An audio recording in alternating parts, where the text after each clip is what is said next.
Kid Cudi, Speedin Bullet to Heaven. Was it that bad? Well, it's widely received as Cudi's worst project with a lot of horrible tracks according to many people, so we're going to go over each and every track and decide if it was in fact as bad as people make out. So we start off with Edge of the Earth / Post-Mortem Boredom. What do you think? I feel like this wasn't even really a proper song. It was more an introduction to the album, and I think the all over the place vibes of it did kind of introduce the album in a fitting manner. It immediately feels unpolished and raw, which sets out how the rest of the album will feel. But we move off it quickly and we'll move on to Confused, which is exactly what I was when listening to this album. Do you know what? I actually quite liked the drum guitar instrumental on this. I think this was one of a good example of how Cudi could do this on this album.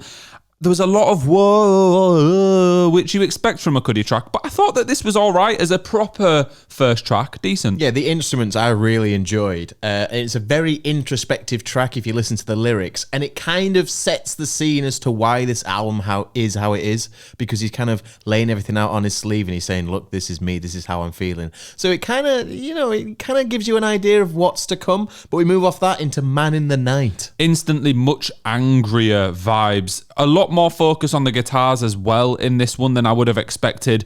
I'm not sure that Cudi really fits the angry vibes well, and this was the first time at the end of the song we got the Beavis and Butthead outro, which absolutely ruined everything for me. Yeah, this track sounds super muddy. Everything kind of blends together, but I like what he's going for with it in general. Like, I don't hate what he's trying, but like you say, he doesn't lend himself to that style very well. But the Beavis and Butthead, they keep coming up throughout this album, and every time they come in, it ruins the flow of the album entirely. It takes me out of what I'm listening to. It puts me off, and it just, why have them in there? Yeah, whoever decided to have Beavis and Butthead feature multiple times in a Kid Cudi album, whether that be Cudi himself or a producer, needs to really fix up, because a few of the tracks that happened in, I won't touch on it every single time, obviously we'll probably mention it, but it actually destroyed some okay tracks. But we'll move on to Screwed. Not a whole lot to say about this. It's a pretty filler track.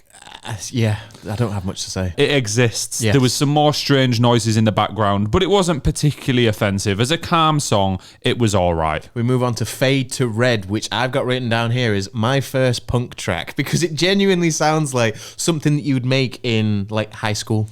I really didn't like the vocal effects on this. I thought Cudi, he's not the best singer, right? But he does produce some decent vocals and has throughout the years. The effects on this, oh my God. The effects on his voice were dreadful, but the instruments themselves kind of got me hyped up initially because it was a very raw punk sound that he was going for, but it didn't lead anywhere, and also it left me asking, where's the bass? Where is the bass throughout most of this project? Where is the bass? That song made me want to run away, literally just sprint out the house so I didn't have to hear it anymore and go on an adventure, which is next. What's happening in this track, Joe? What is happening in this track? It was 6 minutes and 11 seconds long, and I was thinking, surely it has to be good.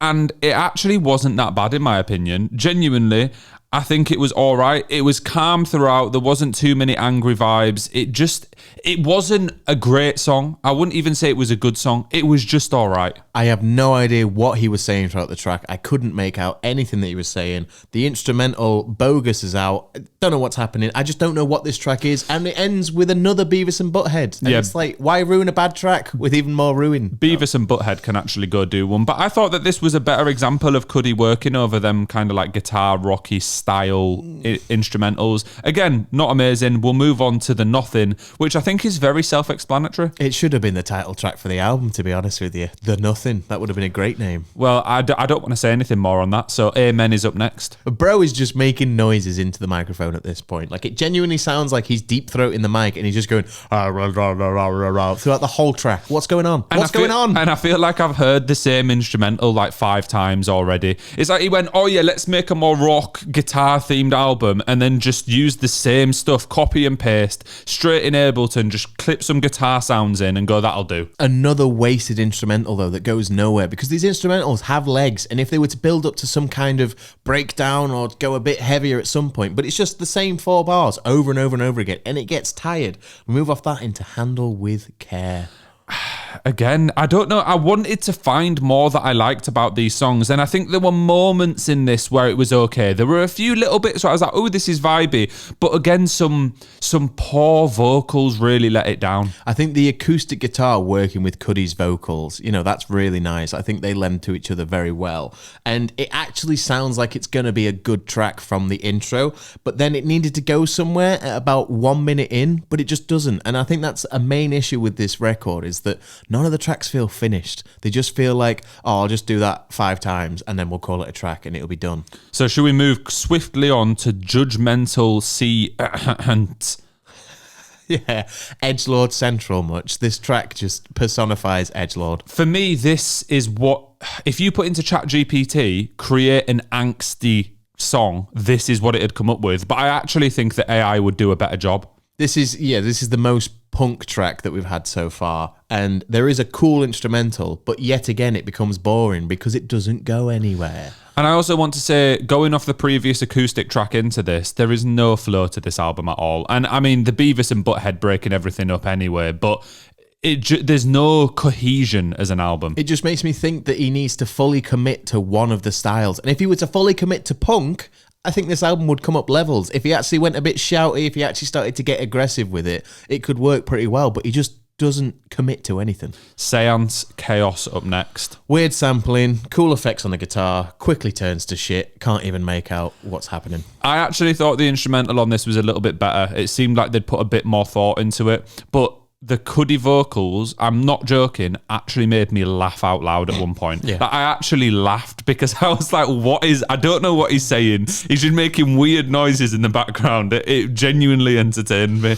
Let's jump off that. Fairy Tale Remains. This is probably my favourite track in a good while. And that's saying a lot because this is a mid-track. Again, though, completely different direction. This feels like more of an indie track with a bit of Kid Cudi on it. And I agree. I think that this was the best song in a minute. Really... just happy that there's no dodgy outro. It kind of stuck to a theme. It was okay. The vocals feel very Cudi on this track. You know what I mean? Like, it feels like classic Kid Cudi rather than it being this weird deep throating of the microphone that he's been doing for the previous tracks. We move off that onto Wedding Tux. I thought that this was calm and exists in that space. There's a few tracks like that on this album where it's calm and it's okay, but I don't think that it had much content, again, like repetition of bars or lyrics. It's just like, oh. Yeah, this is another not terrible track. So he's had 2 for 2 now, 2 in a row where I've gone, all right, these are somewhat decent, but bro is trying so hard to be Radiohead on this track, and I don't know why. Yeah, I don't get it. Should we go on to Angered Kids? Back to the illegible, inaudible vocals, straight back to it. Why can't he just keep a consistent style? I do actually think out of the more angry, angsty songs, this was executed a bit better than some of the others. Not that that means it's a fantastic song, but I think it was slightly better than the other ones at least.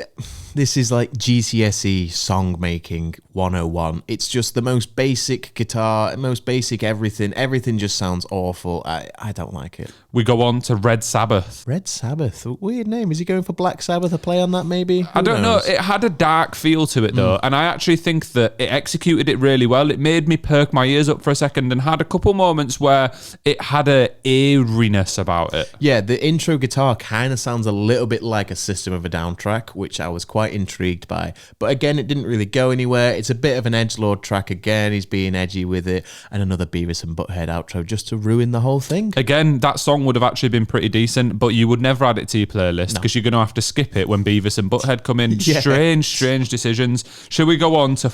I don't even know. Fuchsia butterflies. Fuchsia butterflies. I actually quite like this one. I thought that this was a decent track. Vocals were quite good in comparison to a lot of the other calmer, vibey tracks where Cudi comes in and ruins it. I thought that this worked well. This actually feels like a Cudi track. Like, it feels like something he could have put on a different album. The guitars mixed with the electric kick worked nicely. The bass is nice too. It just has me asking, why can't you master the full album like this? Because you can make good tracks. What the fuck is the rest of it? What are you doing? And we go on to the title track of the album, Speedin Bullet to Heaven. And I'm thinking, right, this has got to be good. This has got to blow my socks off now to have a chance of saving this album. And it just was uninspired. Yeah, I've got, will it do the album justice? The answer is no. It just, the lyrics themselves, I'm all smiles, I've travelled for miles. Rhyming smiles with miles. There's just, what's going on? Kid Cudi. Kid Cudi. What happened here? What actually happened here? This sounds like a terrible freestyle. You know when somebody's going, I've got smiles and they're going for miles and my best friend's name's Giles. It's like it just do something, write some stuff and think about it. And then we go on to Embers, which is the last track on disc 1 of the album. And at this point I was thinking, as if there's a disc 2. That really kind of upset me in this moment. But I actually thought Embers was okay. Enjoyed this one, maybe even to a point where this might be my favourite song on the album. Again, not a whole lot of unbelievable content, but a good Kid Cudi track. I'd say it's a chiller track than everything else we'd heard this far. It's not as bad as some of the other on the album, but it's still anything, it's far from being good in my opinion. And on this track, he says he really don't want to leave, but I think maybe he should. Maybe you shouldn't do a disc 2, but we're going to move on to that now with the first track, which is Anomaly, which is a rehearsal demo. I thought that this had a really slow, unexpected start and then kind of kicked in, but I thought it kicked in quite a nice way, to be honest.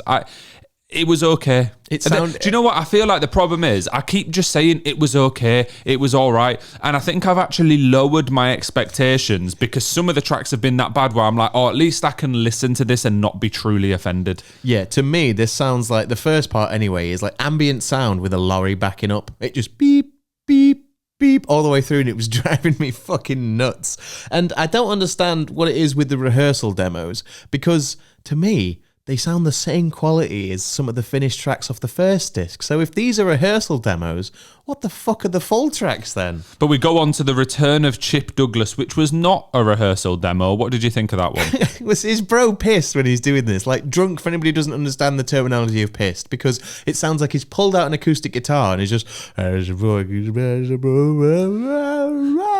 This is just another track with no content, lyrical death, repeated lyrics throughout. It's just like, why is this even? Like, if you're going to do a disc 2, hopefully you would have something extra to add, not just more dross. Trauma. Did it give you trauma? Because it gave me trauma. Another repetitive, drunken, groaning edgelord track. I thought the weird thing about this was the fact that half of the content was about seeing his dad's corpse, which is really sad. And I would assume that that's true. It'd be strange to put that in a song if not. When they saw his mate's corpse at 15 or something, or some other shit. It's like, if you're gonna do a song about such a traumatic experience, maybe put a bit more time and effort into it. But wait, the rehearsal demo.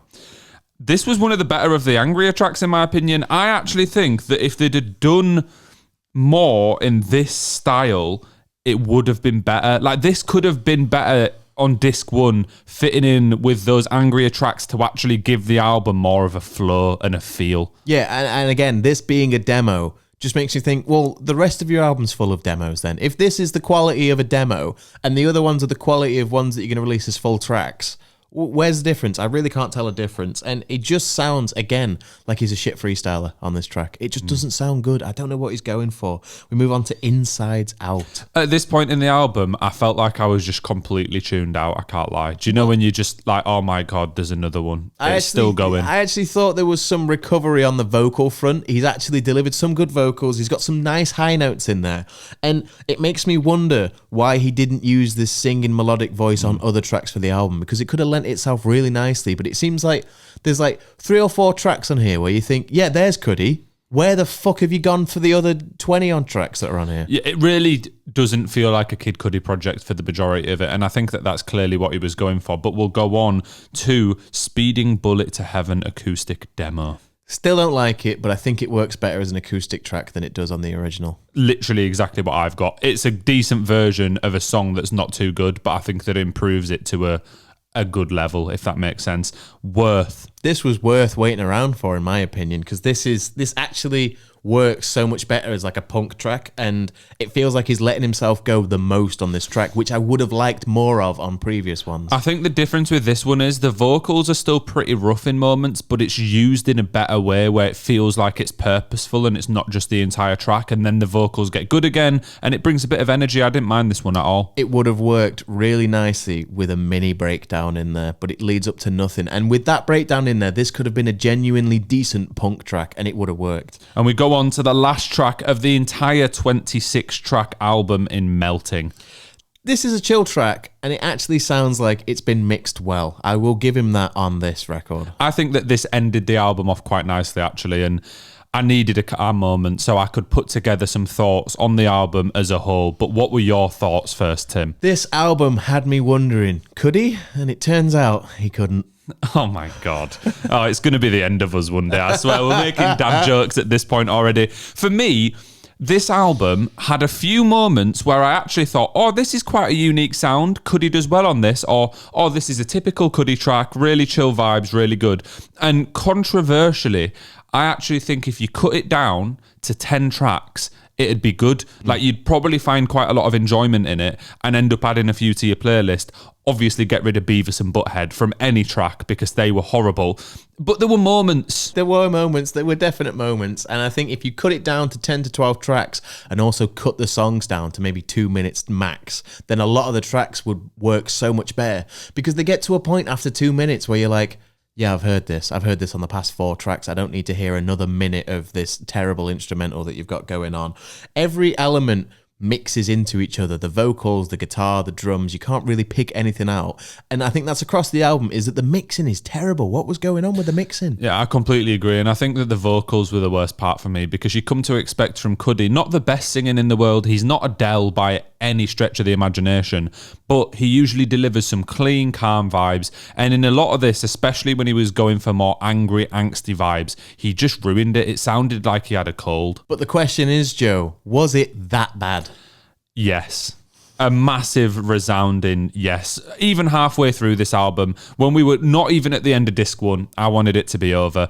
And to be honest, I think there was a moment at the end of disc 1 where it picked up a little bit, and even disc 2 was slightly better than a lot of the content we'd heard previously, but it was certainly that bad. What would you say, Tim? I would fully agree. It really was that bad. It's not even a mediocre album. It's not anything. It really isn't. But the one thing that I will give it is the experimentalness of it and the kind of lyricism that was included. I could understand why this album would be special to some people. Not saying that they would ever find it good, but I reckon if you listen to this album at the right time and you're in quite a bad headspace, I think it would work nicely for you because it's very emotional. You know what I mean? It's him going into detail about his struggles and all this stuff. And I just love the fact that the one saving grace for this album is if you're having mental health problems, you might enjoy it. Yeah. I think this album should have been an EP. If it was an EP with a couple tracks testing out this style, it would have done well. But what would you rate it as a whole out of 10? 2.5, which is the lowest rating I think I've ever given an album.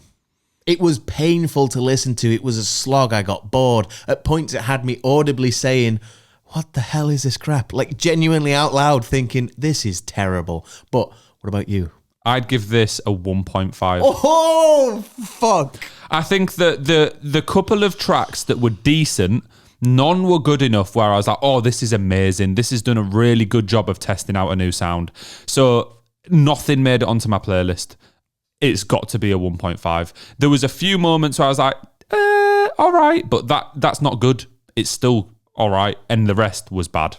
And whilst we didn't enjoy this album, you guys might have, so let us know what you thought in the comments. We do plenty of these deep dives into albums that we try and find out, were they really that bad? Usually flops from an artist. And I do want to say we're not always this negative. A lot of the time, it turns out that it wasn't actually that bad, and we have experienced that a few times. So stick around, hit like and subscribe, and you can experience it too. Thank you very much for watching.